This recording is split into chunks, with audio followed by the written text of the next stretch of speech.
your hands together for unique hijabs. MashaAllah.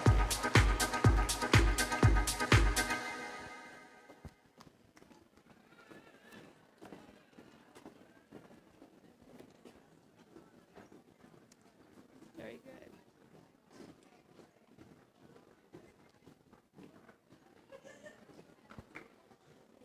Our final designer for this segment is Nzinga Knight.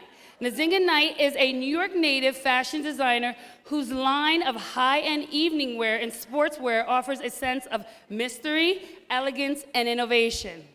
Nzinga is the recipient of several design awards and has presented at New York Fashion Week at Lincoln Center. This year, Nzinga became the first American Muslim hijabi contestants on the Emmy Award-winning design competition show, Project Runway. Woo! That's right. Takbir! Now I present you with Nzinga Knight.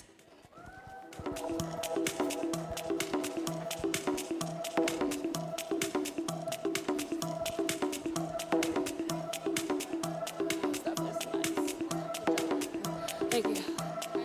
Should I do it right? I only got any.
together for Nazinga Night. Woo!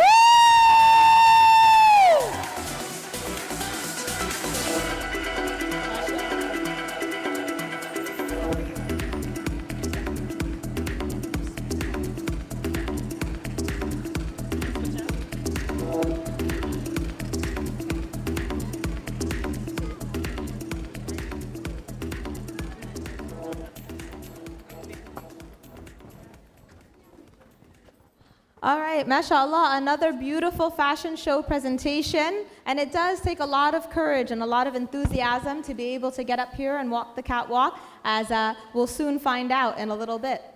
Now, in between these fun fashion show segments, we are trying to incorporate these inspirational talks so that we can really get a better picture of what it really means to be a Muslim woman. As much as today we're here to celebrate the beauty of modesty, and we are looking at the external, maybe, view of what it looks like to wear that modesty externally. One of the most important elements of being a strong Muslim woman is having that beauty on the inside as well. And that's why we don't want to lose sight of what it means to live our lives modestly, to live our lives as Muslim women. So please welcome now with me our next inspirational speaker, Sara Zayed, who is Sara is a third-year student. I love the enthusiasm. Clap at any moment, guys. Anytime you feel like clapping, just clap, okay? All right. Sara is a third-year student studying computer science and math at Rutgers University. She writes for MuslimGirl.net and is the president of the chapter of MuslimGirl.net at Rutgers. She's a two-time New Jersey half marathon runner. Woo, that deserves like a round of applause. She is also a columnist for the Daily Targum, and she aspires to break barriers for women in academia, fitness, and activism. So I'm very happy to welcome to the stage Sara Zayed.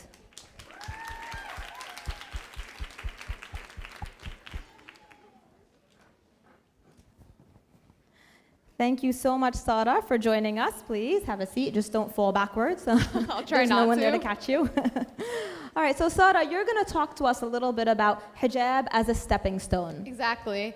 And I just want to say thank you for having me. It's wonderful to be here. I love seeing so many Muslim women get together and have fun. It's really exciting for me just being in the audience and also being here addressing you guys. So I wanted to talk about how often we consider hijab a challenge. And it's not just being in a society that so often rejects it, but also being exposed to images in social media that accessorize the hijab and make it an accessory and make us feel like we have to fit a certain mold in order to be acceptable. And this comes in a long laundry list of negative consequences we face as being covered Muslim women, such as being dehumanized or being reduced to someone who wears the hijab not as an individual with a unique personality and unique characteristics. And I feel like often we turn a blind eye to how we can utilize our Muslim identity and our hijab as a tool of power. So I wanted to start out with a statistic, just because it surprised me so much when I first read it. In a 2009 Gallup poll, it was revealed that Muslim American women are among the most educated women. Let that sink in. Muslim American women are among the most educated women. And it just goes to show how much I've internalized those negative messages about Islam and hijab holding you back. Because in my own personal circle, all the women are either pursuing a degree or have gotten a degree, but I disregarded those personal experiences because everyone else is telling you that Islam holds you back. But the statistic shows us that that's not true. And it makes me think to my university experiences. From my time freshman year till now, I've noticed a huge increase in hijab on campus. And this is great because it normalizes the hijab. And what better way to do it than at a university where you're encouraged to learn all day long and you perceive the world in a new way and you have new experiences all the time. And when I first started out as a freshman, I was like, okay, great, I can't skip class because I look so different and the professor's gonna notice when I'm not there. But later on, I realized, I was like, wait, they remember my name easier, And it takes less effort for my participation to be considered recognizable purely because this physical marker marks me as different. And of course, it marks me for racism and discrimination in other situations, but you can yield it and you can wield it as a tool of power. So as Susie mentioned, I have run the New Jersey Annual Half Marathon. It's a 13-mile event, and it's a hugely rewarding experience. I totally encourage you guys to do it. Don't hate me for saying that. But it's a great experience, and recently I was talking to my aunt about it, and she was telling me, and I should have recognized this before she told it to me, but she was telling me, well, what you just did is dawah, and I've been thinking about it since then. It should have been clear to me before, but I was remembering back to the race, and there were thousands and thousands of people running, but the number of recognizably Muslim women were sparse, if not completely absent. And I want to give some background about the event. Running 13 miles in any type of weather is no joke. So obviously it's a lot easier to wear less clothes because your body heats up slower and it makes it easier to run. So when people see a Muslim woman covered from head to toe, it sends a powerful message. What could be powerful enough to make someone run 13 miles covered from head to toe? Muslim women can do anything.